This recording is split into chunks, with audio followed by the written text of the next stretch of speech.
lệ thầy là bông điệp chào sao để ai bồn bồn việc xong phải sắc xa ai bồn mấy mẹ bồn bồn chẳng ai mong chẳng ai lệ chui này nuông tịnh mới thà bồn cặp bông ngặt vợ ấy hay điệp chăm xong phải nắng rất nhạt trai tờ pin à kê chấm nào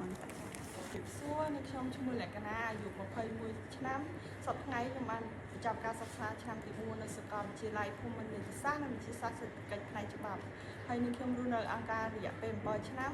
បច្ចុប្បន្នអ្នកម៉ាក់ស្មាលីហើយនឹងលោកគ្រូអ្នកគ្រូបានផ្ដល់ឱកាសឲ្យខ្ញុំហាត់ការងារដែលជួយទៅលើផ្នែកអប់រំតាក់ទងជាមួយបងប្អូនក្រោយសមារណកម្មដែលកំពុងរស់នៅក្នុងសហគមន៍ជាមួយគ្រួសារហើយឥឡូវនេះដែរខ្ញុំកំពុងតែរៀបចំសម្ភារៈឲ្យទៅបងប្អូន24ខេត្តក្រុងដូចជាមាននៅខាងក្រោយដែលបានរៀបចំទុកសម្រាប់បងប្អូន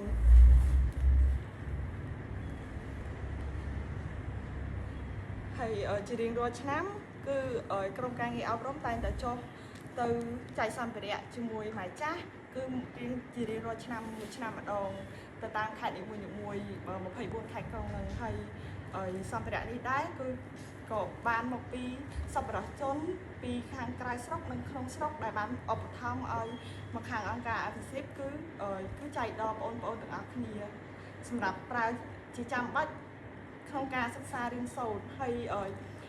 សម្ភារៈទាំងអស់នេះវាពិតជាចាំបាច់ខ្លាំងមែនទែនសម្រាប់ការសិក្សារបស់ពួកខ្ញុំហើយពួកខ្ញុំពិតជាសប្បាយចិត្តហើយនឹងសង្ឃឹមថាបងនៅតែបន្តឧបត្ថម្ភដល់អង្គការអភិសិទ្ធបន្តទៅទៀតអរគុណ